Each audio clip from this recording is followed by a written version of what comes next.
Why do 2% of people in Taos, New Mexico hear a mysterious hum?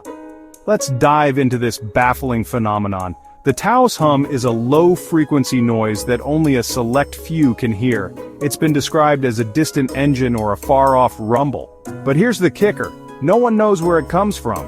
Scientists have proposed various theories. Some think it's natural, maybe caused by the Earth's shifting plates. Others suspect man-made sources like distant factories or underground tunnels. But despite numerous investigations, the true origin remains elusive. So, is it a natural phenomenon or a product of human activity, or something else entirely? Have you heard the Taos Hum? Let us know your thoughts in the comments, and don't forget to like and subscribe for more intriguing mysteries.